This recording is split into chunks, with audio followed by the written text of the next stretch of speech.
he's helping us coach and doing a great job with that, and I'm very proud of him. He's going to graduate in 3 years. You know, those guys have done a really good job so I think we did a good job evaluating the small group. And then, you know, I think we signed a good class the next year. We redshirted just about all of them, which was really, another conscious effort. And knowing this year was going to be a year that we felt like we could sign a great class. And we did that, and a lot of them are playing right now. And redshirting, I think, 15 guys this year and playing 12 of them.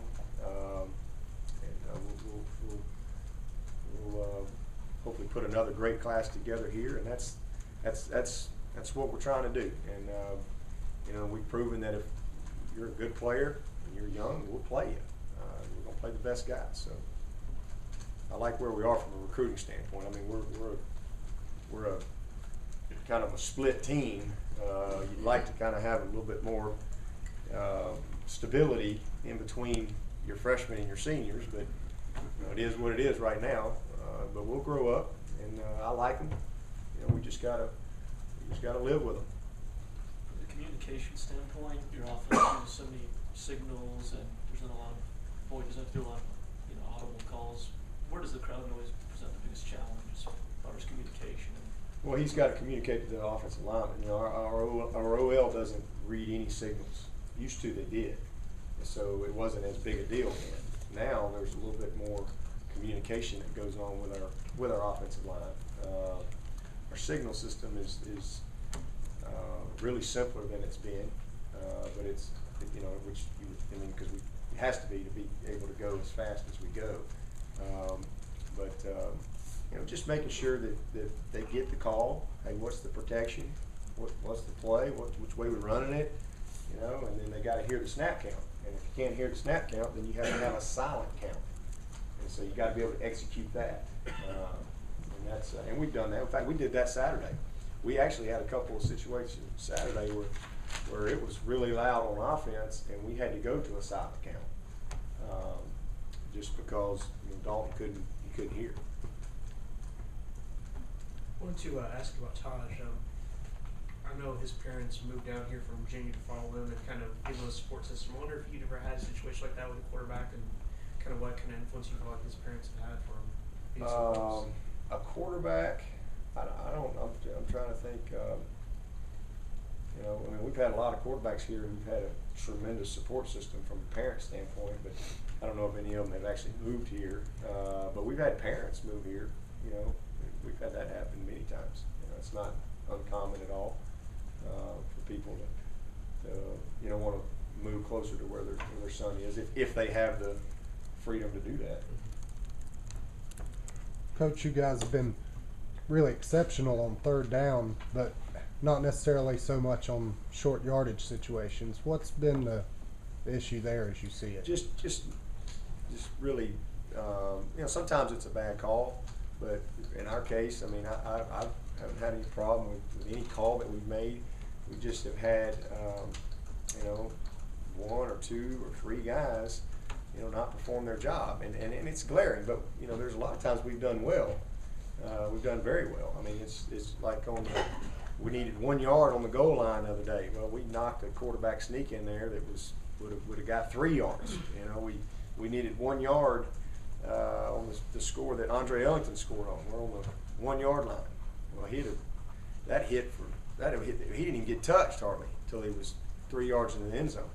Philip Price just crushed his whole left side, blocked 2 guys, and so we've done a really good job at times too. But it's disappointing because we've had a couple games where we had 3rd and 1 and didn't get it, and then the 4th and 1 obviously was. And the thing about the 4th and 1 the other day is, we had run that play twice and had been very effective with it, and we really felt like we had them outflanked. We had, it wasn't a scheme problem. I mean, we had exactly what we needed. We just did not execute it. And it doesn't matter if it's 4th and 1 or 3rd and 1 or 1st and 10 or 2nd and 5. I mean, you have to execute. You got to have 11 guys do their job so you have a chance to be successful on the play. And when you don't have that, there's a good chance it won't be successful. And then you got to give the opponent some credit too. They got good players, and sometimes Sometimes they win. Sometimes they whip your guy. You know, so especially when you're playing a really, really good football team. Forget Florida State, you know, was pretty good. It's been pretty uncanny though, the success you've had. You know, you hear so much about staying on schedule and ahead of the Yep. chains, but then, you know, you've almost been more successful in third and medium, third and long. Yeah, well, that's those critical downs where we have to, you know, we got to make sure we perform, you know, all the time. You know, it's definitely an area we got to improve in. Close at all to looking at other options, place kicking? No, 4 out of 6. I mean, been pretty solid. Disappointed we missed out one other day, but I'm happy. I mean, first of all, we're not kicking many field goals, and we're 4 for 6. You know, I wish we were 6 for 6, but you know, we're all right. If you made the one earlier, would you have kicked it at the end? What's that again? If you made the one earlier? No. You know, I wanted to win the game, and that was my decision all the way. And, So you would have been up by 8. yeah, but if I get that 1 yard, we're gonna end it. We're gonna take a knee and put the game away, and that's what was my mentality. I mean, you know, I don't want to put it on the kicker. I mean, we got an offense that's got to get 1 yard, and it's very capable of getting 1 yard. And that was probably the most disappointing thing to me in the game is we didn't get it done in a critical situation. And I also had confidence that our defense would stop them. You know, I just didn't think they could go and score a touchdown with the amount of time. You know, if it'd been more time on the clock, different deal. But with where we were in that game, you know, I just, you know, my mentality was let's finish them off. And disappointed we didn't do it, but it was good to see our defense go out there and finish it. Well, you 1 for 5. Say that again? 4th and 1, you're 1 for 5. Yeah, that's terrible. It's terrible. Not good. Any concerns about Wilson? You gonna kick away from him or kick to him? Yeah, I'm real concerned. You know, they're really good. They're a really good returner, and just like last week, you know, they had dangerous people, but you know, I feel confident with our coverage people, and you know, we've done a good job in that area. That's been a real consistent thing for us as far as kickoff coverage and coverage on the punt team. We've been pretty solid. I believe that's 2 games now that Rennie's sort of made the big 4th down stop to sort of seal the win for you. You know, can you be a clutch player on defense? Sure. Yeah, you can be a clutch player anywhere. But he's just, you know, he's playing well. He's still growing as a player. It's really the first year being a starter, and he's been a guy that has been learning for 5 years now, and it's really good to see him have that kind of success. Really good. I'm happy for him. He plays with great energy.